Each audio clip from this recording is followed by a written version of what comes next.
இன்னும் கூட ஆண்டவருடைய வார்த்தையில் நாம் தியானிக்க போகிறோம். ஆண்டவருடைய வாழ்க்கையில் நடந்த சம்பவங்களை ஒவ்வொன்றாக தியானித்து கொண்டிருக்கிறோம். இன்றைக்கு 61வது சம்பவமாக இயேசு கிறிஸ்து பணத்தை குறித்து சொன்ன விஷயங்களை நாம் தியானிக்க போகிறோம். கர்த்தருடைய பரிசுத்த நாமம் மகிமைப்படட்டும். அதுக்கு வசனத்தை எடுத்துக்கொள்வோம். 6வது அதிகாரம் 19வது வசனத்தில் இருந்து அந்த வசனம் ஆரம்பிக்கிறதை பார்க்கிறோம். பூமியிலே உங்களுக்கு பொக்கிஷங்களை சேர்த்து வைக்க வேண்டாம், இங்கே பூச்சியும் துருவும் அவைகளை கெடுக்கும், இங்கே திருடரும் கன்னமிட்டு திருடுகிறார்கள். பரலோகத்திலே உங்களுக்கு பொக்கிஷங்களை சேர்த்து வையுங்கள், அங்கே பூச்சியாவது துருவாவது கெடுக்கிறதும் இல்லை, அங்கே திருடர் கன்னமிட்டு திருடுகிறதும் இல்லை.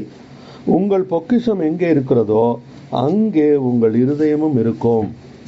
கண்ணானது சரீரத்தின் விளக்காய் இருக்கிறது. உன் கண் தெளிவாய் இருந்தால் உன் சரீரம் முழுவதும் வெளிச்சமாயிருக்கும். உன் கண் கெட்டதாய் இருந்தால் உன் சரீரம் முழுவதும் இருளாயிருக்கும். இப்படி உன்னிலுள்ள வெளிச்சம் இருளாயிருந்தால் அவ்விருள் எவ்வளவு அதிகமாயிருக்கும் என்று ஆண்டவர் இந்த காரியங்களை சொல்லுகிறதை பார்க்கிறோம். ஒரு நிமிடம் கண்களை மூடி நாம் ஆண்டவரை நோக்கி பார்ப்போம். எங்களை நேசிக்கிற நல்ல கர்த்தாவே, இந்த அருமையான வேலைக்காக உங்களுக்கு நன்றி செலுத்துகிறோம்.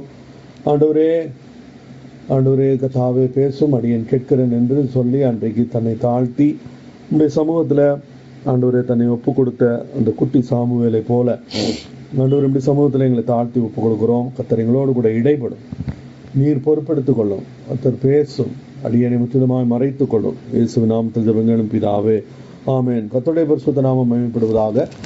ஆண்டவருடைய வாழ்க்கை நடந்த சம்பவங்களை ஒவ்வொன்றாக தியானித்து கொண்டு வருகிறோம். அதில் இன்றைக்கு இது 61வது சம்பவமாக இருக்கும் என்று நினைக்கிறேன். இயேசு கிறிஸ்து பணத்தை குறித்து பேசுகிற ஒரு காரியத்தை இந்த இடத்துல பார்க்கிறோம். இயேசு கிறிஸ்து மற்ற எல்லா டாப்பிக்கை விட அதிகமாக டிஸ்கஸ் பண்ண காரியம் பைபிளில் எது அப்படின்னு கேட்டால் அது பரலோகம் அல்ல, அல்லது வேற எந்த காரியமும் அல்ல.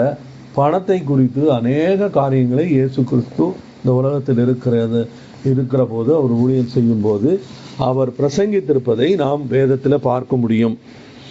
ஆகவே இதிலிருந்தே இயேசு கிறிஸ்து கொடுத்த முக்கியத்துவத்திலிருந்தே நம்ம என்ன கண்டுபிடிச்சிக்கலாம் அப்படின்னா, வாழ்க்கைக்கு பணம் எவ்வளவு அவசியம் என்பதை ஆண்டவரும் அறிந்திருக்கிறார். ஆண்டவர் அப்படியே ரெக்க கட்டி வானத்தில் பறக்கிறது மாதிரியான அப்படியே உன்னதத்தில் இருக்கக்கூடிய அந்த இதுலேயே அவர் இல்லை. He has his feet firmly planted on the earth அப்படிங்கிறத நம்மளால் மிக தெளிவாக அறிந்து கொள்ள முடியும். இயேசு கிறிஸ்து பணத்தை குறித்து பல இடங்களில் பேசியிருக்கிறார். அதில் இந்த இடத்துல இன்னும் சொல்ல போனால் லா ஆஃப் ஃபர்ஸ்ட் அக்கரன்ஸ் அப்படின்னு வேத வியாக்கியானத்தின் அடிப்படை தத்துவமான முதல்ல எந்த இடத்துல ஆண்டவர் அந்த வார்த்தையை குறித்து அல்லது அந்த சப்ஜெக்டை குறித்து பேசியிருக்கிறாரோ அங்குதான் மிக அதிகமான வெளிச்சம் காணப்படுகிறது என்று வேத அறிஞர்கள், தேவனுடைய தாசர்கள் சொல்லியிருக்கிறதை நாம் அறிவோம். அப்போது பணத்தை குறித்து ஆண்டவர் மிக முக்கியமான காரியங்களை இந்த இடத்துல சொல்லியிருக்கிறதை நம்மால் பார்க்க முடியும். அதை இந்த இடத்துல இன்னொரு கான்டெக்ஸ்ட், ஒரு காரியத்தை நம்ம பார்க்கணும். அது என்ன, இயேசு கிறிஸ்து இந்த 6வது அதிகாரத்தின் ஆரம்பத்திலிருந்து சில காரியங்களை செய்ய வேண்டும், சில காரியங்களை செய்யக்கூடாது, சிலதை சில விஷயங்களை இப்படி செய்யணும், சில விஷயங்களை அவர்கள் செய்வது போல செய்யக்கூடாது என்றெல்லாம் ஆண்டவர் பேசுகிற காரியத்தை நம்ம தொடர்ந்து தியானித்திருக்கிறோம். அதில் நம்ம என்ன பார்த்தோம் அப்படின்னா, எப்படி கொடுக்க வேண்டும், நம்ம எப்படி கொடுத்தலை பற்றி ஆண்டவர் எடுத்த உடனே சொல்லியிருக்காரு. கொடுத்தலை பற்றி பேசும்போது அந்த பாக்கெட்டில் இல்லாமல் கொடுக்க முடியாது. அப்போது நம்ம பாக்கெட்டில் இது இருக்கணும் அப்படிங்கிறது ஆண்டவருடைய திட்டமாக இருக்கிறது அப்படிங்கிறத நம்ம முதல்ல ஒரு காரியத்தை தெளிவாக அண்டர்ஸ்டாண்ட் பண்ணிக்கணும். ஆண்டவர் என்ன விரும்புகிறார், நாம் கொடுக்கிறவர்களாக இருக்க வேண்டும் என்று விரும்புகிறார். அதுக்கப்புறம் நம்ம எப்படி இருக்கணும், நம்ம அடுத்தது ஜெபிக்க வேண்டும், அதுக்கப்புறம் உபவாசிக்க வேண்டும். நம்ம எப்படி ஜெபிக்கக்கூடாது என்பதை குறித்து சொல்லிக் கொடுத்த ஆண்டவர் எப்படி ஜெபிக்க வேண்டும் என்பதை குறித்தும் அந்த சீஷருடைய ஜெபம் என்று சொல்லப்படுகிற, கர்த்தருடைய ஜெபம் என்றும் அழைக்கப்படுகிற அந்த காரியத்தை எல்லாம் நம்ம கடந்த நாட்களில், கடந்த வாரங்களில் நம்ம விஸ்தாரமாக நம்ம தியானித்தோம். இப்போ இந்த இடத்துல ஆண்டவர் என்ன சொல்கிறாரு, எடுத்த உடனே ஒரு காரியத்தை அவர் சொல்லுகிறதை பார்க்கிறோம். அது என்ன? பூமியிலே உங்களுக்கு பொக்கிஷங்களை சேர்த்து வைக்க வேண்டாம். அப்படின்னா என்ன அர்த்தம்? பூமியிலே பொக்கிஷங்களை சேர்த்து வைக்க வேண்டாம் அப்படின்னு சொன்ன ஆண்டவர் அந்த பொக்கிஷங்களே வேண்டான்னு சொன்னாரா அப்படிங்கிறதையும் நம்ம பார்க்கணும். ஆண்டவர் இந்த உலகத்திலே உண்டாக்கி 4 நதிகளை ஆண்டவர் அந்த ஏதேன் தோட்டத்தில் வைத்தார். அதில் ஒரு நதி ஓடுகிற இதில் அந்த இடத்தை குறித்து ஆண்டவருடைய வார்த்தை என்ன சொல்லுகிறது? பொன் விளைகிற பூமி என்று சொல்லுகிறது. அந்த இடத்துல பொன் விளையும் என்று சொல்லப்பட்டிருக்கிறதை பார்க்கிறோம். அப்படியானா God gives equal importance, if not more importance, to the அதாவது பொருளாதாரத்தை குறித்து, ஆசீர்வாதங்களை குறித்து ஆண்டவர் கரிசனை உடையவராக இருக்கிறார் அப்படின்னு சொல்லப்பட்டிருக்கிறதை நம்ம அறிய முடியும். கர்த்தருக்கு ஸ்தோத்திரம். இதில் ஆண்டவர் அவருடைய ஊழியத்தில் ஒரு மனிதனை சந்திக்கிறார். அந்த மனிதன் அவன் இயேசு கிறிஸ்துட்ட வரும்போது எப்படி வருகிறான் என்றால், இயேசு கிறிஸ்துவை இம்ப்ரெஸ் பண்ணணும் அப்படின்ட்டு வர்றான். இயேசு கிறிஸ்துவை இம்ப்ரெஸ் பண்ணணுன்ட்டு வந்துட்டு, ஆண்டவரே நான் நித்திய ஜீவனை அடைவதற்கு என்ன செய்ய வேண்டும் அப்படின்னு கேட்குறான். அப்படி கேட்கும்போது ஆண்டவர் அந்த இடத்துல வசனம் எப்படி சொல்லப்பட்டிருக்கிறது? ஆண்டவர் அவனை அன்போடு கூட அவனை பார்த்தார். He looked at him in a loving manner. and lovingly அப்படின்னே கிங் ஜேம்ஸ்ல இருக்கு அப்படின்னு நான் நினைக்கிறேன். எனக்கு அப்படி வாசித்த ஞாபகம். அப்படி ஒரு மனிதன் நித்திய ஜீவனை குறித்து அறிந்து கொள்ள வேண்டும் என்று விரும்பும்போது ஆண்டவர் அவனை அன்போடு கூட பார்க்கிறார், அவனோடு கூட பேச ஆரம்பிக்கிறார். அவன் என்ன சொல்றான்? ஆண்டவர் என்ன சொல்றாரு? நீ கற்பனைகளை கை கொள்ள வேண்டும். கற்பனைகளை கை கொள்ள வேண்டும்னு உடனே அவனுக்கு என்ன தோணும்? அவர் he was quick to answer. என்ன சொல்றான்? ஆண்டவரே நான் அவைகளை சிறு வயது முதல் நான் கை கொண்டு வந்திருக்கிறேன். அப்படின்னா என்ன அர்த்தம்? ஒருவேளை ஒழுங்காக சண்டே ஸ்கூல் போயிருக்கலாம். அதுதான் அதனுடைய அர்த்தம். சிறு வயது முதல் நான் அதை அவன் கை கொண்டிருக்கிறேன் அப்படின்னு சொன்னது உண்மையா அப்படின்னு சொன்னா அப்படி இல்லை என்பதுதான் அது அந்த இடத்துல நிதர்சனமான உண்மை. ஏன் அப்படின்னா அவர்களுக்கு கொடுக்கப்பட்ட அந்த நியாயப்பிரமாணமே அவர்களால் செய்ய முடியாது என்கிறதான விதத்துல தான் அது கொடுக்கப்பட்டிருக்கிறது. அதை புரியாமல் என்னால் அதையும் செய்ய முடியும், நீங்க 10 ரூல் கொடுத்தா 10 இல்லை நான் 11 செய்து முடிப்பேன் அப்படின்னு சொல்லி அவர்கள் மிக மோசமாக தோல்வி அடைந்தார்கள்.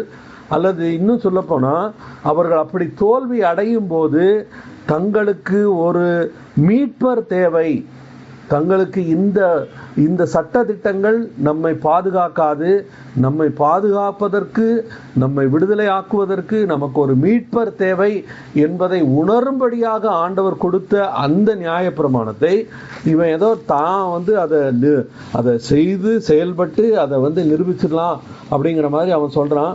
ஆனால் ஆண்டவர்கிட்ட இந்த சாஞ்சாப்பெல்லாம் ஒர்க் ஆகாது.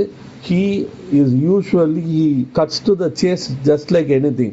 ஒரே ஒரு வார்த்தை, ஒரே ஒரு வரி, அந்த ஒரு வரியில அவனுடைய பிரச்சனையினுடைய அடிநாதத்தை அவர் தொட்டு, இந்த இடத்துல தான் தம்பி உனக்கு பிரச்சனை இருக்கு அப்படிங்கிறத ஆண்டவர் காமிக்கிறதை நம்ம அந்த இடத்துல பார்க்க முடியும். அங்க என்ன நடக்கிறது? ஆண்டவர் என்ன சொல்றாரு?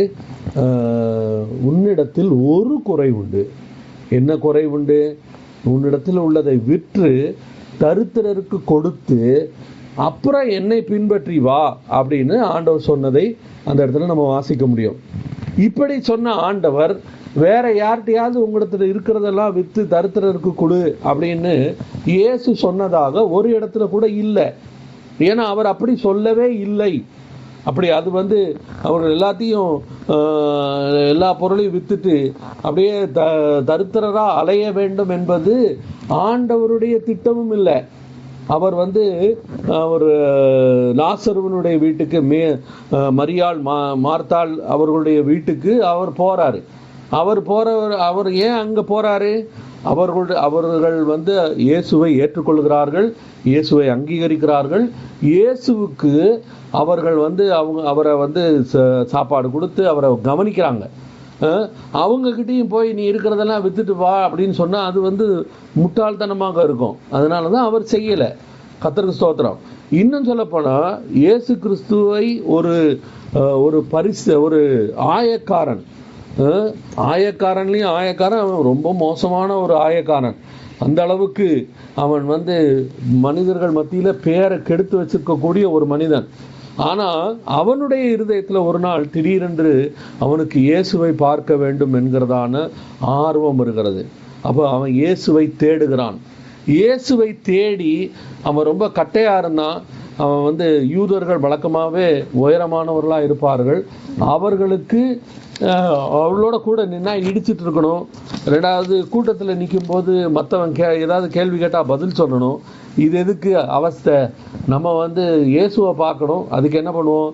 சத்தம் கட்டாமல் ஒரு மரத்துக்கு மேலே ஏறி இருந்து இயேசுவை பார்த்துருவோம் அப்படின்னு சொல்லி அவன் ஒரு மரத்தில் ஏறி அவன் வந்து இயேசுவுக்காக காத்து கொண்டிருக்கிறான். இயேசுவுக்காக காத்து கொண்டிருக்கிற எந்த ஒரு நபரையும் அவர் புறம்பே தள்ளினதே இல்லை, அல்லது அவரை தேடுகிற ஒருவருக்கும் அவர் தன்னை வெளிப்படுத்தாமல் இருப்பதில்லை. கர்த்தருக்கு ஸ்தோத்திரம். நம்முடைய வாழ்க்கையில் நடக்கக்கூடிய பிரச்சனைகள் மத்தியில், வேதனைகள் மத்தியில் நம்ம செய்யக்கூடிய ஆக சிறந்த ஒரு காரியம் என்ன அப்படின்னா, அந்த பிரச்சனையை சால்வ் பண்ணுறதை பற்றி நமக்கு அந்த பிரச்சனையை சால்வ் பண்ணக்கூடிய அளவுக்கு அறிவு இருந்தால் தான் ஏற்கனவே சால்வ் பண்ணியிருப்போமே. அது இல்லை அப்படிங்கிறது வெட்ட வெளிச்சமாக இருக்குது. அப்போது அந்த பிரச்சனையின் மத்தியில் நாம் என்ன செய்ய வேண்டும்? ஆண்டவருடைய சமூகத்தை நாட வேண்டும், அல்லது ஆண்டவரை தேட வேண்டும். அப்படி ஆண்டவரை தேடும்போது ஆண்டவர் நம்ம அவரை தேடும்போது அவர் அதுக்கு ரெஸ்பாண்ட் பண்ணுறார். அதுதான் ஆண்டவருடைய ஒரு மிக சிறந்த ஒரு காரியமாக காணப்படுகிறது. நாம் தேடும்போது அவரை ஆண்டவருடைய வார்த்தை என்ன சொல்லுது? அவரை கருத்தாய் தேடினீர்களானால் என்ன செய்வீர்கள்? அவரை கண்டுபிடிப்பீர்கள். அவர் அதிகாலையில் அவரை தேடும்போது நாம் அவரை கண்டுபிடிக்க முடியும். கர்த்தருக்கு ஸ்தோத்திரம். அப்போ அது நம்ம எப்போ தேடுறோம், என்ன தேடுறோம்னு இல்லை, நம்முடைய இருதயத்தில் அப்படி ஒரு தேட்டம் இருந்தாலே, அல்லது இருதயத்தில் அப்படி ஒரு தேடுதல் இருந்தால் ஆண்டவர் தன்னை நமக்கு வெளிப்படுத்த அவர் உண்மை உள்ளவராயிருக்கிறார். நம்ம ஒரு ஸ்டெப் எடுத்து வச்சா அவர் 1000 ஸ்டெப் எடுத்து வைக்கிறதுக்கு அவர் போதுமானவராக இருக்கிறார். ஓகே, இப்போ இந்த சகேயு என்று சொல்லப்படக்கூடிய இந்த ஆயக்காரன் அவன் என்ன பண்றான்? அந்த மரத்து மேலே ஏறி நின்று இயேசுவை பார்க்க முயற்சிக்கிறதை அந்த வழியில வந்த ஆண்டவர் அறிந்திருந்தார். ஆண்டவருக்கு நம்மை குறித்த எல்லா தகவலும் தெரியும். அவர் சர்வ ஞானியாக இருக்கிறார். நம்முடைய வாழ்க்கையில் நடக்கக்கூடிய சின்ன பெரிய எல்லா விஷயங்களையும் அவர் அறியாமல், அவருக்கு தெரியாமல் ஒன்றுமே நடப்பதில்லை. அப்போ இவன் தேடியதை அவரால் உணர முடிந்தது. அவர் அந்த பக்கமாக ஈர்க்கப்படுகிறார். ஆண்டவரை நம் பக்கமாக ஈர்க்கணும், ஆண்டவரை நம் பக்கமாக அவருடைய கவனத்தை திருப்பணும் அப்படின்னா அதுக்கு வேற ஒன்று வெட்டி முறிக்க வேண்டியதில்லை. நம்ம ஏதோ ஒன்று தலைகீழ் நின்று தண்ணி குடிக்கணும்னு அவசியம் இல்லை. உபவாசம் இருந்து நம்மளை போட்டு வருத்தணும்னு அவசியம் இல்லை. உண்மையான இருதயத்தோடு சின்சியர் ஹார்ட் அவரை தேடும் போது, ஆண்டவரே, this is where I am stuck, please help அப்படின்னு சொல்லி அந்த ஒரு வார்த்தையை சொல்லும்போது அவர் நமக்கு உதவி செய்கிறவராக இருக்கிறார். இயேசுவை பார்க்க விரும்பின அந்த சகேயு அன்னைக்கு அவன் எதிர்பார்க்கவே இல்லை. அவனுடைய வீட்டில் அன்று இயேசு தங்கினார். சகேயுவே, நான் இன்று உன்னிடத்தில் தங்க வேண்டும் என்று சொல்லி அவனை இறங்கி வர பண்ணி அவனோடு கூட தங்கினதை பார்க்கிறோம். இயேசு கிறிஸ்து தங்கின ஆண்டவரே, எடுத்த உடனே இவன் தேடனாங்கிறத கண்டுபிடிச்ச ஆண்டவரே, இவன் தப்பு பண்ணாங்கிறது அவனுக்கு தெரியுமா தெரியாதா? 100% தெரியும். ஆனால் அவனிடத்தில் வருகிற இயேசு அவனை குற்றப்படுத்தவில்லை. கர்த்தருக்கு ஸ்தோத்திரம். பிசாசுக்கும் ஆண்டவருக்கும் உள்ள மிக முக்கியமான வித்தியாசம் என்ன? God will always convict, whereas the devil will always accuse. ஆண்டவர் வந்து கன்விக்ட் பண்ணுவார். நீ இந்த இடத்துல தப்பு பண்ணியிருக்க, இந்த இடத்துல வந்து நீ மிஸ் பண்ணிட்ட அப்படின்னு சொல்லுவார். ஆனால் பிசாசு குற்றம் சாட்டுவான் அந்த இடத்துல. ஆனால் இயேசு கிறிஸ்துவனுடைய அந்த very presence itself touched Zacchaeus. சகேயுவை அவருடைய வெறும் பிரசன்னமே அவரை தொட்டது. அவர் ஒன்றுமே பேசலை, அவர் ஒன்றுமே சொல்லலை. அவனாக சொல்கிறான், என்னிடத்துல என்னுடைய ஆஸ்தியில் பாதியை நான் மற்றவங்களுக்கு ஏழைகளுக்கு நான் கொடுத்துட்றேன் அப்படின்னு சொல்லுகிறதை நம்ம பார்க்க முடியும். கர்த்தருக்கு ஸ்தோத்திரம். இயேசு கிறிஸ்து ஒரு மனிதனுடைய வாழ்க்கையை தொடும்போது முதலாவது அவனுடைய வாழ்க்கையில் மாறுகிற விஷயம் என்ன? முதலாவது அவனுடைய வாழ்க்கையில் ஏற்படுகிற மாறுதல் என்ன அப்படின்னா, அவன் அந்த ஆண்டவர் அவனை தொட்டார், ஒரு மனுஷனை தொட்டார் அப்படிங்கிறத எப்படி கண்டுபிடிக்க முடியும் அப்படின்னா, அவனுடைய கை நீள்கிறதை வைத்து அதை கண்டுபிடிக்க முடியும். ஆண்டவர் தொட்டார்னா முதலாவது அந்த ஜனங்களுடைய வாழ்க்கையில் மாறுதல் எங்கே தான் உண்டாகும்? பொருளாதாரத்தில் தான் உண்டாகும். அவங்களே கஷ்டத்தில் இருப்பாங்க, அவங்களே ஒன்றும் இல்லாமல் இருப்பாங்க. ஆனால் ஒரு ஊழியக்காரர் வந்துட்டார் அப்படின்னா அவங்களுக்கு அந்த ஊழியக்காரருக்கு ஏதாவது நல்லது வாங்கி கொடுக்கணும், அவர் நல்லா சாப்பிட கொடுக்கணும் அப்படின்னு சொல்லி அவர்கள் முயற்சிக்கிறதை நம்ம வந்து ரொம்ப சாதாரணமாக பார்க்க முடியும். அப்படி அந்த மாதிரி செய்ய தூண்டுகிறது எது அப்படின்னா, அவர் இயேசு கிறிஸ்து அவருடைய வாழ்க்கையில் செய்த அந்த மாறுதல். இது எப்படி இது இப்படி சொல்றதுக்கு வேத ஆதாரம் இருக்கிறதா அப்படின்னு கேட்கணும். கேட்கறது தான் கரெக்டு. கண்டிப்பாக இருக்கு. நெகேமியாவின் புஸ்தகத்தில் ஆண்டவர் வந்து அந்த ஜனங்களை தொடுகிறார். அப்போ என்ன நடக்கிறது? அவர்கள் முதலாவது தங்களுடைய பாவத்தை அவர்கள் அறிக்கையிடுகிறார்கள். இதெல்லாம் எங்க நடக்குது? நெகேமியாவின் புஸ்தகம் 9வது அதிகாரத்தில் நடக்கிறது. அந்த ஜனங்கள் தங்களை தாழ்த்துகிறார்கள். அப்படி அதுக்கு காரணம் என்ன? அவர்கள் ஆண்டவருடைய வார்த்தையை சந்திக்கிறார்கள். ஆண்டவருடைய வார்த்தையை சந்திக்கும் போது அவர்கள் தங்களுடைய பாவத்தை உணர்ந்தவர்களாய் அவர்கள் என்ன செய்கிறார்கள்? ஆண்டவரிடத்தில் மன்னிப்பு கேட்கிறார்கள், தங்களை தாழ்த்துகிறார்கள், தங்களை வந்து ஒப்பு கொடுக்கிறார்கள். நாங்கள் ஆண்டவருடைய வார்த்தைக்கு எங்களுடைய வாழ்க்கையை ஒப்பு கொடுக்குறோம், நாங்கள் ஆண்டவருடைய வார்த்தையின்படி நாங்கள் எங்களுடைய வாழ்க்கையை அமைத்து கொள்வோம் என்று ஒப்பு கொடுக்குற அதே சமயத்தில் அங்கு என்ன நடக்கிறது? அங்கே நான் நினைக்கிறேன் அது 9வது அதிகாரம் 31வது வசனம்னு நினைக்கிறேன். அந்த இடத்துல அவர்கள் தங்களுடைய மீட்பின் பணத்தை எடுத்து வைக்கிறார்கள். கர்த்தருக்கு ஸ்தோத்திரம். முதல்ல காசை எடுத்து வெளியில் வைக்கிறான். அது எங்கிருந்து வந்தது? எப்படி வந்தது? ஆண்டவருடைய வார்த்தை சந்திக்கும் போது அது நடக்கிறது. கர்த்தருக்கு ஸ்தோத்திரம். இப்போ இங்கு ஆண்டவருடைய வார்த்தை என்ன சொல்லுது? பூமியிலே உங்களுக்கு பொக்கிஷங்களை சேர்த்து வைக்க வேண்டாம். அப்படின்னா என்ன அர்த்தம்? பூமியில நமக்கு இங்கே எந்த ஆண்டவர் தொடும்போதே நம்முடைய வாழ்க்கையில அவர் தொடுகிற முதல் ஏரியா ஃபைனான்ஸ்ன்னு பார்த்தோம். அப்படி செய்யக்கூடிய ஆண்டவர் அடுத்தது என்ன சொல்லி கொடுக்குறாரு? பூமியிலே உங்கள் பொக்கிஷங்களை சேர்த்து வைக்க வேண்டாம் அப்படின்றாரு. அப்படின்னா என்ன அர்த்தம்? பூமியில நம்ம ஓட்டாண்டிகளா இருக்கணுமா? அப்படியெல்லாம் இல்லை. அதனாலதான் 1 தீமோத்தேயு 6வது அதிகாரம் 17வது வசனத்துல ஆண்டவருடைய வார்த்தை மிக தெளிவாக சொல்லுகிறது. என்ன சொல்லுகிறது? நீங்கள் அனுபவிக்கும்படி சகல பற்றியும் அருள்கிற தேவன். அதுல இங்கிலீஷ்ல இன்னும் அழகா இருக்கு, for God gives you all things to enjoy. அப்படின்னா not to just live, not to survive, but to enjoy. கர்த்தருக்கு ஸ்தோத்திரம். ஏதோ வெந்ததை தின்னு விதி வந்தா சேர்த்து பரலோகத்துக்கு போவதல்ல. இருக்கும்போது எப்படி இருக்கணும்? நம்ம ஒழுங்கா இருக்கணும் அப்படின்னு ஆண்டவர் விரும்புகிறார். அப்போ அதனாலதான் he gives all good things for us to enjoy அப்படின்னு வசனம் இருக்கு. ஆனால் நம்முடைய நோக்கம் எப்படிப்பட்டதா இருக்க வேண்டும்? நம்முடைய ட்ரெஷர் இந்த உலகத்தில் இருக்கக்கூடாது, பரலோகத்தில் இருக்க வேண்டும். உங்களுடைய பொக்கிஷங்களை எங்க பூமியிலே சேர்த்து வைக்க வேண்டாம். அப்படின்னா பூமியிலே சேர்த்து வைக்க வேண்டாம்னா என்ன? You invest your treasures in heaven, அதுதான் அர்த்தம். அது எப்படி நடக்கும்? நாம் நம்முடைய கைகளை நீட்டும் போது அது நடக்கிறது. கர்த்தருக்கு ஸ்தோத்திரம். ஒரு போசான் அப்படிங்கிற ஒரு மன்னன் இருந்தான். இது யூதர்களுடைய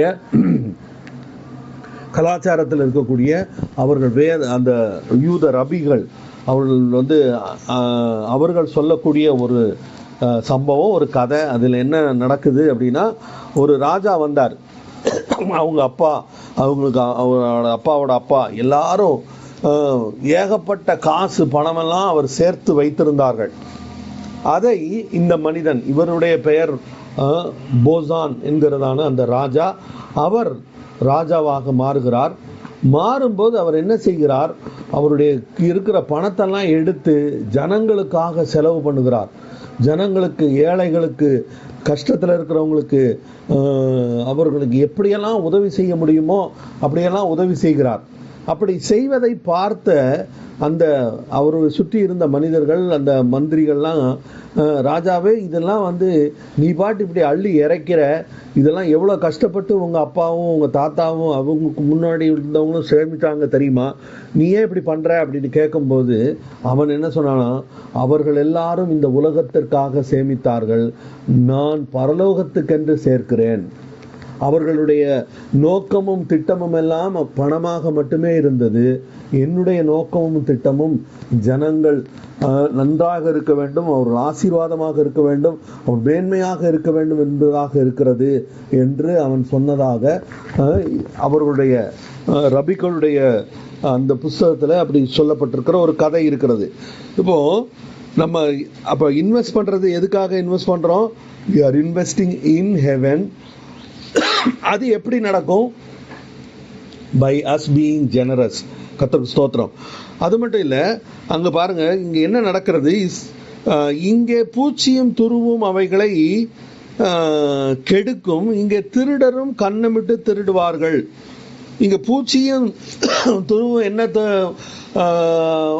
அது கெடுக்கும் ஏனென்றால், அவர்களுடைய இயேசு கிறிஸ்து வாழ்ந்த காலத்தில் ஐஸ்வர்யம் அல்லது பணம் என்பது 3 விதங்களிலே இருந்ததாக நாம் பார்க்க முடியும். எப்படி? முதலாவது, அவங்க அவங்களுக்கு சொத்து என்னது? ட்ரெஸ்ஸு, ரொம்ப காஸ்ட்லியான அந்த அவற்றை அவருடைய ட்ரெஸ்ஸை தான் அவர்கள் சொத்தாக சேர்த்து வைத்திருந்தார்கள். 1. 2வது என்னத்தை சேர்த்து வச்சாங்க? அடுத்தது என்னது? தானியங்களை அவர்கள் சேர்த்து வைத்தார்கள். அதான் ஒரு மனுஷன், அவன் என்ன சொன்னான்? அவன் தனக்குத்தானே எப்படி ஜெபம் பண்ணிக்கொண்டா, என் ஆத்துமாவே உனக்காக ஏகப்பட்ட பொருள் சேர்த்து வைக்கப்பட்டிருக்கிறது. இப்போ நான் என்ன செய்வேன்? என்னுடைய களஞ்சியத்தை இடித்து பெரிதாக கட்டுவேன் அப்படின்னு சொன்னான். அப்போ ஆண்டவர் என்ன சொன்னாரு? மதிகேடனே, இன்று ராத்திரி நீ மரித்தாயானால் அவை யாருடையதாகும்? கர்த்தருக்கு ஸ்தோத்திரம். அது அவன் என்ன பண்றான்? அவனுடைய சொத்து அல்லது பணம் அதை தானியமாக சேர்த்து வைக்கிறான். தானியமாக சேர்த்து வைக்கிறதை என்ன சாப்பிடும்? இங்கே பூச்சியும் துருவும் அவைகளை கெடுக்கும். பூச்சி என்னது? இன்னைக்கு வரைக்கும் இந்தியாவில் என்ன நடக்கிற உண்மை என்ன? இந்தியாவில் விளைகிற தானியத்தில் கிட்டத்தட்ட 15% மேலாக அவைகளை எலியும் பூச்சியுமே தின்னு காலி பண்ணிடுது. இது ஆயிரக்கணக்கான மக்கள் பட்டினியாக இருக்காங்க ஒரு பக்கம். ஆனால் இவர்கள் சேர்த்து வைத்திருக்கிற தானியங்களை இப்படி கெட்டு போகிறதை பார்க்கிறோம். அது மட்டும் இல்லை, திருடர் கண்ணமிட்டு திருடுவார்கள் என்று சொல்லப்பட்டிருக்கிறது. இந்த காலத்தில் இந்த அளவுக்கு லேட்டஸ்டான இதெல்லாம் இல்லை, கேட்ஜெட்ஸ் எல்லாம் இல்லைன்னா கூட அவர்கள் என்ன செய்வாங்க? அந்த காலத்தில் அது எப்படி அந்த சுவரெல்லாம் களிமண்லையும் அந்த மாதிரி செய்திருப்பாங்க. அதை திருடர்கள் தோண்டி எடுத்துருவாங்க. அது மட்டும் இல்லை, ஆண்டவருடைய வார்த்தை இன்னொரு இடத்துல சொல்லுகிறது, ஒரு மனிதன் ஒரு மிகப்பெரிய ட்ரெஷரை கண்டுபிடிச்ச உடனே அவன் தன்னிடத்தில் இருக்கிறது எல்லாவற்றையும் விற்று அந்த ட்ரெஷரை அவன் வாங்கினான் அப்படின்னு பார்க்க. அப்போது அந்த காலத்தில் மக்கள் என்ன பண்ணாங்க, அவங்களுடைய பணம் பொருட்களை அப்படி மண்ணுக்குள் புதைத்து வைத்தார்கள். அதையும் திருடிட்டு போனது தான். ஆனால் ஆண்டவர் என்ன செய்கிறார் பாருங்க, பரலோகத்தில் உங்களுக்கு பொக்கிஷங்களை சேர்த்து வையுங்கள், அங்கே பூச்சியாவது துருவாவது கெடுக்கிறதும் இல்லை, அங்கே திருடர் கன்னமிட்டு திருடுகிறதும் இல்லை. உங்கள் பொக்கிஷம் எங்கே இருக்கிறதோ அங்கே உங்கள் இருதயமும் இருக்கும் என்று ஆண்டவருடைய வார்த்தை சொல்கிறத பார்க்கிறோம். உங்கள் பொக்கிஷம் எங்கே இருக்கிறதோ, wherever your treasure is, there your heart is. கர்த்தருடைய பரிசுத்த நாமம் மகிமைப்படுவதாக. நம்முடைய இருதயத்தின் நோக்கம், விருப்பம், திட்டம் எல்லாம் எந்த இடத்துல இருக்கிறது,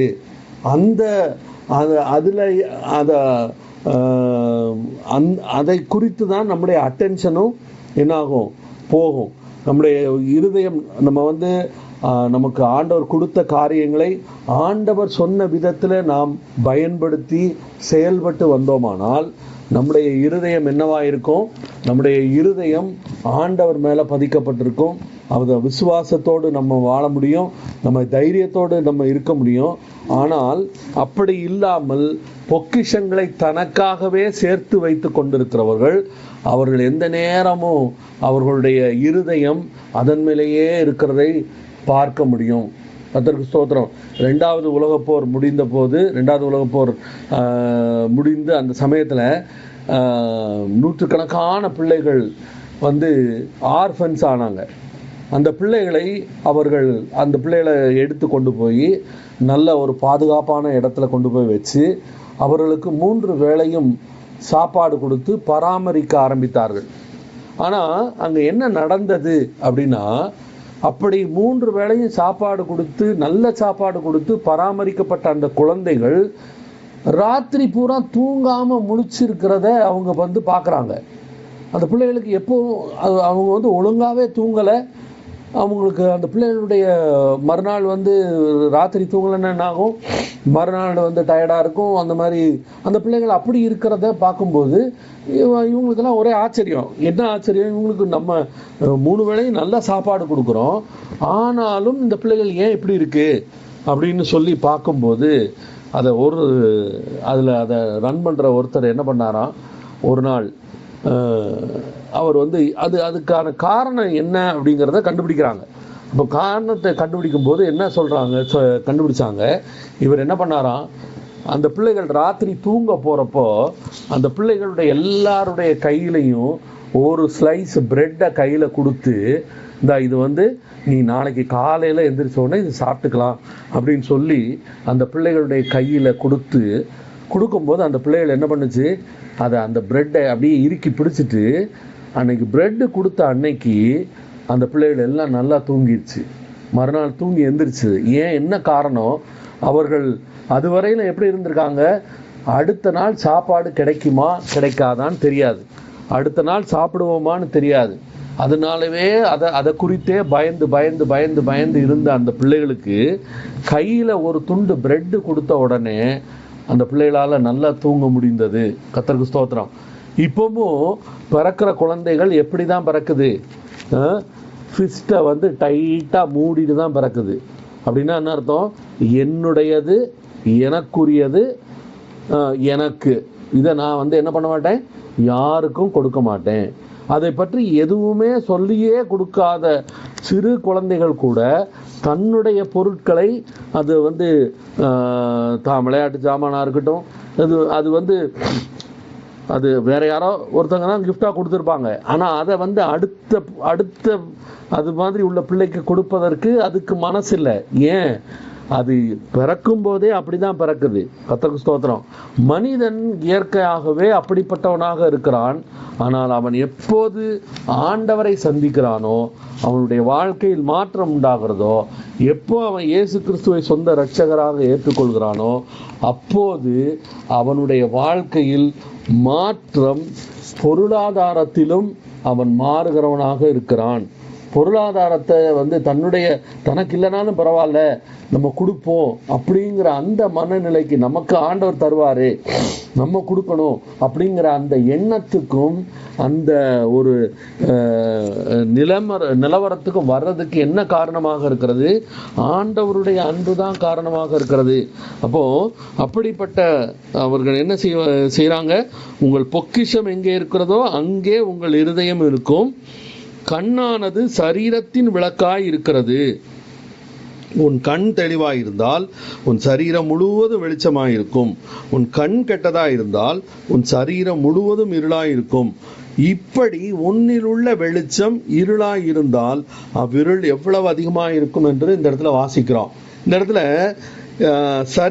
கண்ணானது சரீரத்தின் விளக்காய் இருக்கிறது. உன் கண் தெளிவாய் இருந்தால் அப்படின்னு போடப்பட்டிருக்கிறத பார்க்கிறோம். இந்த இது அதாவது தமிழ் பைபிள் மொழிபெயர்ப்பில் நம்ம நிறைய இடங்கள்ல அவர்கள் தவறாக மொழிபெயர்த்திருக்கிறார்கள் என்று நான் நிறைய இடத்துல நான் சொல்லியிருக்கேன். அதுல இந்த பகுதியும் தவறாக மொழிபெயர்க்கப்பட்ட ஒரு பகுதியாக காணப்படுகிறது. அதுல உன் கண் தெளிவாய் இருந்தால் அப்படின்னு சொல்லப்பட்டிருக்கிற அந்த வார்த்தைக்கு அதனுடைய மூல பதம் எப்படிப்பட்ட, அதாவது அந்த கிரேக்க பதம் எப்படிப்பட்டதா இருக்கிறது? ஜெனரஸ் அப்படின்னு சொல்லப்பட்டிருக்கிறது. அப்படின்னா என்ன அர்த்தம்? ஜெனரஸ் அப்படி அது அந்த வார்த்தை இதுல பேர் என்ன, பவுலப்போஸ்தலன் எழுதும்போது உதார குணமுள்ள ஆத்துமா செழிக்கும். அது மட்டும் இல்லை, அது பேர் என்ன, சிறுக விதைக்கிறவன் சிறுக அறுப்பான், பெருக விதைக்கிறவன் பெருக அறுப்பான் என்று 2 கொரிந்தியர் 9வது அதிகாரத்துல கொடுக்கிறதை பற்றி பேசும்போதும் அந்த இடத்துல உபயோகப்பட்ட அந்த வார்த்தையும் இந்த வார்த்தையும் ஒரே வார்த்தையாக இருக்கிறது. ஆனா அதை இவங்க தமிழ்ல மொழிபெயர்க்கும் போது உன் கண் தெளிவாய் இருந்தால் அப்படின்னு மொழிபெயர்த்துட்டாங்க. ஆக்சுவலா எப்படி மொழிபெயர்த்திருக்க வேண்டும்? உன்னுடைய கண்கள் ஜெனரஸா இருந்தால் அல்லது தாராளமாக இருந்தால், அப்போ என்னவா இருக்கும்? உன் கண்கள் தெளிவாய் இருந்தால் உன் சரீரம் முழுவதும் எப்படி இருக்கும்? தெளிவாய் இருக்கும். அப்படி நம்ம உதாரத்துவமாய் கொடுக்கிறவர்களாய், நம்ம தாராளமாய் கொடுக்கிறவர்களாய் இருக்க வேண்டும் என்பதுதான் ஆண்டவருடைய விருப்பமாக இருக்கிறது. அப்போ நம்ம தமிழ் பழமொழி என்ன சொல்லுவோம்? இறைக்கிற கிணறு தான் ஊரோன்னு. ஆனா ஆண்டவருடைய வார்த்தை என்ன சொல்லுகிறது? ஒருவன் ஏழைகளுக்கு ஒரு ஏழைக்கு கடன் கொடுத்தா ஆண்டவருடைய வார்த்தை என்ன சொல்லுகிறது? அவன் கர்த்தருக்கு கடன் கொடுக்கிறான். அப்போ ஒரு ஏழைக்கு உதவுகிறவன் என்ன செய்யறான்? ஆண்டவருக்கு கடன் கொடுக்கிறவனா இருக்கிறான். அப்போ ஆண்டவர் என்ன செய்வாரு? அதற்குரிய பலனை ஆண்டவர் தருவார். ஆண்டவர் ஒருபோதும் ஒருவருக்கும் கடனாளி கிடையவே கிடையாது. அவர் என்ன செய்வார்? அவருடைய கடனை தீர்ப்பதற்கு அவர் மிகவும் விரைந்து செயல்படுகிறதை நம்மால் பார்க்க முடியும். கர்த்தருக்கு ஸ்தோத்திரம். ஆண்டவர் இந்த அப்படி அந்த கொடுக்கிறதான விஷயத்துல நம்ம கொடுக்கும் போது என்ன நடக்கிறது? நாம் கொடுக்கும் போது அது பல மடங்காக நமக்கு திரும்ப வருகிறதை நம்ம பார்க்க முடியும். ஆண்டவருடைய வார்த்தை என்ன சொல்லுது? நீதிமொழிகள் 3வது அதிகாரத்துல அந்த வசனத்தை வாசிப்போம். நீதிமொழிகள் 3வது அதிகாரம். நீதிமொழிகள் 3வது அதிகாரம்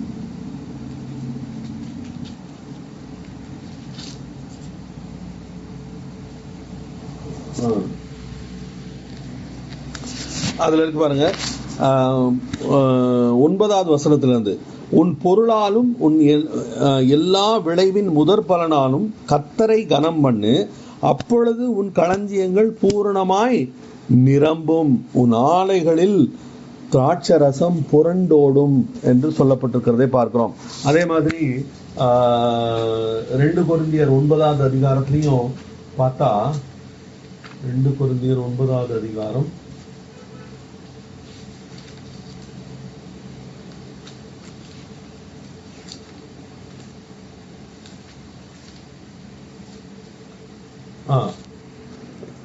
அந்த வசனம் வாசிக்கிறேன் பாருங்க. 2 கொரிந்தியர் 9வது அதிகாரம் 7வது வசனத்திலிருந்தே வாசிக்கிறேன். 6வது வசனத்திலிருந்தே வாசிக்கிறேன் பாருங்க. பின்னும் நான் சொல்லுகிறது என்னவெனில், சிறுக விதைக்கிறவன் சிறுக அறுப்பான், பெருக விதைக்கிறவன் பெருக அறுப்பான். அவனவன் விசனமாயும் அல்ல கட்டாயமாயும் அல்ல, தன் மனதில் நியமித்தபடியே கொடுக்க கடவன். உற்சாகமாய் கொடுக்கிறவனிடத்தில் தேவன் பிரியமாய் இருக்கிறார். அது மட்டும் இல்ல, நீங்கள் எல்லாவற்றிலும் எப்பொழுதும் சம்பூரணமுடையவர்களாகவும் சகலவித நற்கிரியைகளிலும் பெருகுகிறவர்களாய் இருக்கும்படியாக தேவன் உங்களிடத்தில் சகலவித கிருபைகளையும் பெருக செய்ய வல்லவராய் இருக்கிறார் என்று இந்த இடத்துல நம்ம பவுல் எழுதியிருக்கிறதை நம்ம பார்க்கிறோம். என்ன சொல்ல வராரு? கொடுக்கும் போது, நாம் மற்றவர்களுக்கு கொடுக்கும் போது, கொடுக்கறது பணத்தை தான் கொடுக்கணும்னு இல்லை, நம்மால் என்ன முடியுமோ அதை கொடுக்க வேண்டும். நம்முடைய நேரத்தை கொடுக்கலாம், நம்முடைய எஃபர்ட்ஸ் கொடுக்கலாம், நம்முடைய சப்போர்ட் கொடுக்கலாம், நம்ம கஷ்டமான நேரத்தில் கூட நிற்கலாம். we can support them through our presence also. இப்படி எத்தனையோ விதங்களில் நம்ம கொடுக்க முடியும். அப்படி கொடுக்கும் போது அது எல்லாம் எப்படி தான் திரும்ப வரும்? வட்டியோடு அமுக்கி குலுங்கி சரிந்து விழும்படி உங்கள் மடியிலே போடுவார்கள். ஆண்டவர் ஒரு நாளும் கடன் வைக்கிறவர் இல்லை. அவர் ஒரு நாளும் யாருக்கும் கடனாளியும் கிடையாது. அவர் அதை திருப்பி கொடுப்பதில் அவர் மிக மிக கருத்துள்ளவராக இருக்கிறார். அவர் அப்படி செய்கிறார். கர்த்தருக்கு ஸ்தோத்திரம்.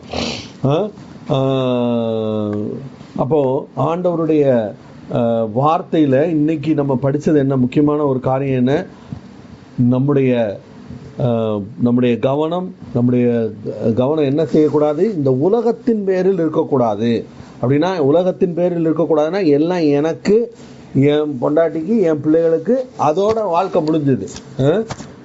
அப்படி கிடையாது. என் கையில் ஆண்டவர் கொடுத்திருப்பது அவருடைய சித்தத்தை நிறைவேற்றும்படியாக எனக்கு கொடுக்கப்பட்டிருக்கிறது. பணம் பொருள் நான் சேமிக்கிறேன், நான் சம்பாதிக்கிறேன் அப்படின்னா அது என்னுடையது மட்டுமல்ல, அதை நிர்வகிக்கும்படியாக அது எனக்கு கொடுக்கப்பட்டிருக்கிறதே ஒழிய அது எல்லாம் என்னோடது, என் இஷ்டத்துக்கு நான் பண்ணுவேன், நான் அந்த மாதிரி பண்ணுறதுக்காக ஆண்டவர் கொடுக்கல. கர்த்தருக்கு ஸ்தோத்திரம். அதே சமயத்தில் நம்ம ஒன்றுமே இல்லாமல் ஓட்டாண்டியாக திரியணுங்கிறது ஆண்டவருடைய திட்டம் அல்ல. அப்போது அவர் என்ன நோக்கத்துக்காக கொடுத்தார், அவர் பணத்தை நம்ம கையில் கொடுத்துருக்காருன்னு சொன்னால் அது எதற்காக கொடுக்கப்பட்டிருக்கிறது என்பதை கண்டுபிடித்து அதை நிறைவேற்றும் போது, அதை செய்யும் போது நம்ம நமக்குரிய பொக்கிஷம் பரலோகத்தில் சேர்த்து வைக்கப்பட்டிருக்கும். அந்த பொக்கிஷத்தை யாராலும் திருட முடியாது. அந்த பொக்கிஷம் என்ன ஆகாது? துருப்பிடிக்காது, அது பூச்சி தீங்காது, அதை திருடரால் திருட முடியாது. நமக்கு ஆண்டவர் கொடுத்த ஆசீர்வாதங்களை ஒரு நாளும் பிசாசு திருடவும் முடியாது, மனுஷரும் திருட முடியாது. அது எல்லாவற்றையும் நாம் கண்டிப்பாக அது நம்முடையதாக இருக்கும். அதன் மூலமாக ஆண்டவருடைய நாமம் மகிமைப்படும். கர்த்தருக்கு ஸ்தோத்திரம். நம்ம இந்த நேரத்திலும் நம்மை தாழ்த்துவோம். என்ன நோக்கத்துக்காக பொருள் கொடுக்கப்படுகிறது? நமக்கு மணி இன்ஹெரண்ட்லி இஸ் நாட் ஈவில். ஆனால் அதே இது வசனம் என்ன சொல்லுது? உங்களுடைய அநீதமான உலக பொருளினாலே உங்களுக்கு சிநேகிதரை சம்பாதியுங்கள் அப்படின்னு சொல்லப்பட்டிருக்கு. அப்போ அது அப்படின்னா என்ன அர்த்தம்?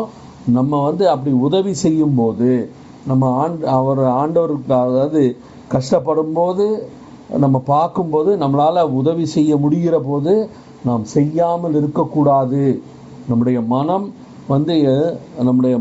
மனம் மட்டும் இல்லை, நம்ம கை எப்படி கொடுக்கறதாக இருக்க வேண்டும். அதனால தான் இந்த வார்த்தையை நான் போன வாரம் கூட சொன்னேன்னு நினைக்கிறேன், இந்த வாரமும் மறுபடியும் சொல்கிறேன். நேசிக்காமல் கொடுக்கலாம், ஆனால் கொடுக்காமல் நேசிக்க முடியாது. நம்ம கொடுக்கலை அப்படின்னா நம்ம நேசிக்கலைன்னு அர்த்தம். அப்போது நேசித்தோமானால் கொடுக்காமல் இருக்க முடியாது. கர்த்தருக்கு ஸ்தோத்திரம். அப்போது அதை புரிந்து கொள்வோம். அந்த என்ன நோக்கத்துக்காக நம்ம இதை ஒரு தெளிவான ஒரு புரிதல் இருந்தால் நமக்கு கொடுக்கப்பட்டிருக்கிற பணம் எதற்காக கொடுக்கப்பட்டிருக்கிறது என்கிற அறிவு இருந்தால் அவருடைய ராஜ்யத்தை கட்டுவதற்கு, அவருடைய நாம மகிமைக்கு, அவருடைய ராஜ்யத்தில் ஆத்துமாக்களை சேர்த்து கொள்வதற்கு அதற்காக நாம் பயன்படுத்துகிறோம் என்றால் நம்முடைய வேலையை நம்ம கரெக்டாக செய்திருக்கோம்னு அர்த்தம். இல்லைன்னா அது பூச்சி துருவு தான் பிடிக்கும். கர்த்தருக்கு ஸ்தோத்திரம். ஒரு நிமிடம் கண்களை மூடி நாம் ஆண்டவரை நோக்கி பார்ப்போம். எங்களை நேசிக்கிற கர்த்தாவே, இந்த நல்ல வேலைக்காக உங்களுக்கு நன்றி செலுத்துகிறோம். பணத்தை குறித்து நீர் என்ன நினைத்திருக்கிறீர், அதை எப்படி நாங்கள் கையாள வேண்டும் என்று நீர் விரும்புகிறீர், அதை நாங்கள் எப்படி பயன்படுத்த வேண்டும் என்று விரும்புகிறீர் என்பதை குறித்து எங்களோடு கூட பேசின தயவுக்காக உங்களுக்கு நன்றி செலுத்துகிறோம். ஆண்டவரை தொடர்ந்து வழி நடத்தும். ஆண்டவரே, உமக்கு பிரியமானதை செய்ய எங்களுக்கு போதித்தரணும்.